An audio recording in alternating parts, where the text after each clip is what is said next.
안녕하십니까. 계속해서 경남 소식입니다.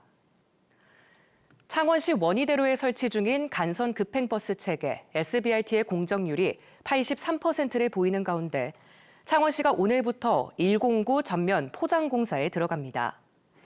209와 309는 다음 달 5일부터 포장공사가 진행되며 작업 시간은 공사 구간별 열흘 정도로 예상됩니다.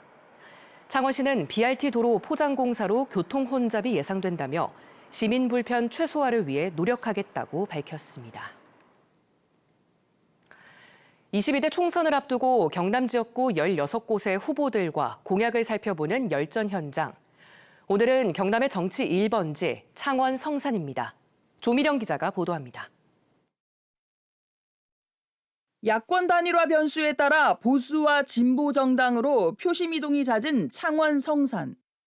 유권자 20만 9,800여 명의 표심은 이번엔 어디로 향할까? 민선 7기 창원시장을 지낸 더불어민주당 허성무 후보는 윤석열 정부를 심판하고 창원시정을 바로잡을 수 있는 적임자라고 강조합니다. 우리 국가 산다는 세계 1등 경쟁력을 확보해야만 창원이 사람이 모여드는 도시가 될 수가 있습니다. 제조업 세계 1등 경쟁력 도시를 만들기 위해서 허성무 후보는 청년고용 국가산단특별법을 1호 법안으로 재생에너지청 신설, 소상공인 지역경제 활성화를 약속했습니다. 3선에 도전장을 낸 국민의힘 강기윤 후보는 원전산업 복원과 방위산업 부활로 되살아나는 창원 경제에 힘을 불어넣겠다는 각오입니다.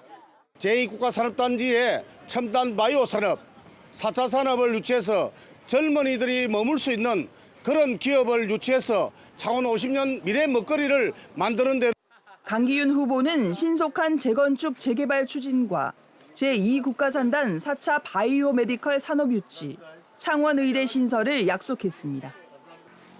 재선에 도전하는 녹색정의당 여영국 후보는 노동자 서민의 먹고 사는 문제 해결에 집중하겠다고 말합니다.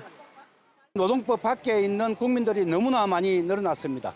모든 일하는 사람들이 노동기본권이 보장되는 신노동법 반드시 추진해서 불평등을 해소하는 데 집중하도록. 여영국 후보는 신노동법 제정과 정년퇴직 빈자리 청년 정규직 고용 의무화, 납품단가 연동제 현실화를 약속했습니다. 저마다 시장과 국회의원 경력으로 치열한 3자 대결을 펼치고 있는 창원 성산. 시민사회단체에서 추진하고 있는 야권 단일화 향방도 눈여겨볼 대목입니다. KBS 뉴스 조미령입니다. KBS 창원 방송총국과 선거관리위원회가 마련한 22대 총선 창원 의창 후보자 토론회가 어제 열렸습니다. 토론의 주요 내용을 박기원 기자가 전해드립니다. 지난해 비수도권 인구 감소 1위를 기록한 창원시. 두 후보는 지역 균형 발전에는 공감했지만 해법은 달랐습니다. 부울경 메가시티, 부울경 특별연합 추진하겠습니다. 정권이 바뀌어도 국가 균형 발전이 국정 운영의 철학으로 유지 가능하도록 지방소멸 방지 특별법 제정하겠습니다. 창원 제2국가산단이 들어설 계획입니다. 따라서 세계 최고의 방산 원자력 특화 산단이 될 수 있도록 저는 창원 제2국가산단 지원 촉진 특별법을 추진하려고 합니다. 창원 간선 급행버스 체계 SBRT를 두고서는 전현직 시장 책임론으로 번졌습니다. 홍남표 시장님 당선되시고 나서요. 10개월간 세부계획 짜시고 500억 예산 태우셔서 원희대로 공사 시작하셨습니다. 우리 창원에 맞은 사업이었는지 거기에 대한 깊은 고민이 없었습니다. 이 사업은 허성무 시정 하에서 사업 계획이 자질 검증에선 재산 형성과 범죄 경력을 두고 날선 공방이 이어졌습니다. 누구나 부러워하는 강남 도곡동에 신고가액 18억 상당의 아파트를 소유하고 계시더라고요. 범죄 경력에 보니까 생각지도 못하게 음주운전으로 벌금형 선고를 받은 적이 있었고요. 두 후보는 창원대를 대전 카이스트처럼 과학기술원으로 전환하는 문제에 모두 찬성 입장을 밝혔지만 창원 제2국가산단 활성화와 창원 지역 의대 신설에 대해서는 후보자와 정당 간 의견이 다르다며 상대 후보를 집중 추궁했습니다. KBS 뉴스 박기원입니다. 경남 유일의 민간 동물원이 지난해 11월 운영난 끝에 결국 문을 닫았는데요. 폐업한 동물원에는 여전히 10여 마리의 동물들이 남아있어 기약 없이 새 보금자리를 기다리고 있습니다. 김민지 기자입니다. 이른바 갈비뼈 사자가 머물던 경남 김해의 한 민간 동물원은 지난해 11월 문을 닫았습니다. 수의사들과 이곳을 다시 찾았습니다. 듬성듬성 털이 빠진 타조가 사람 곁으로 다가옵니다. 알파카는 털 곳곳이 엉켜 있고 라쿤은 곰팡이 질병에 걸렸습니다. 호랑이 한 마리는 지난 1월 폐사했고 남은 한 마리도 심장 질환을 앓고 있습니다. 이곳에는 10여 마리의 동물들이 남아 있습니다. 당초 청주의 한 동물원에서 남은 동물들을 임시 보호해 주기로 했지만 돌연 취소됐습니다. 동물들의 건강 상태가 나빠 이송이 불가능하다는 게 주된 이유였습니다. 심장 근육에 좀 문제가 있어서 이제 치료를 해야 되고 라쿤들이 이제 곰팡이 질병에 감염이 돼서 청주동물원으로 동물 소유권을 이전하는 방법도 무산됐습니다. 폐업한 동물원 대표는 올여름 경북 고령에 들어설 동물원에 동물을 기증할 것이라고 밝혔습니다. 고령으로 벌써 협의를 다 해가지고 고령에서 지금 사회에서 비용도 자기네들이 일부 지급을 했고. 하지만 실제 동물원이 들어설지는 지켜봐야 하는 상태입니다. 일단 사업 계획서를 제출을 해야지 규정에 맞는지 그런 거를 판단을 할 거 아닙니까, 그죠? 근데 사업 계획서 자체를 아직 제출한 게 없답니다. 기약 없이 새 보금자리가 나타나길 기다리는 동안 동물들의 건강 상태는 계속 나빠지고 있습니다. KBS 뉴스 김민지입니다. 중국 내몽골고원에서 발원한 황사가 북서풍을 타고 유입되고 있습니다. 현재 우리 지역은 서부 지역을 중심으로 공기가 무척 탁한데요. 황사가 점차 남동진하면서 우리 지역의 미세먼지 농도가 종일 나쁨에서 매우 나쁨 단계까지 오르겠습니다. 나가실 때 보건용 마스크를 착용해 주셔야겠습니다. 한편 오늘 낮 한때 서부 내륙을 중심으로 1mm 안팎의 황사비가 내리는 곳이 있겠습니다. 그 밖의 지역으로도 오후에 빗방울이 떨어지는 곳이 있겠습니다. 특히 서부 내륙과 남해안을 중심으로는 순간 풍속 초속 20m 이상의 돌풍을 주의하셔야겠는데요. 그 밖의 지역으로도 종일 바람이 무척 강하게 불겠습니다.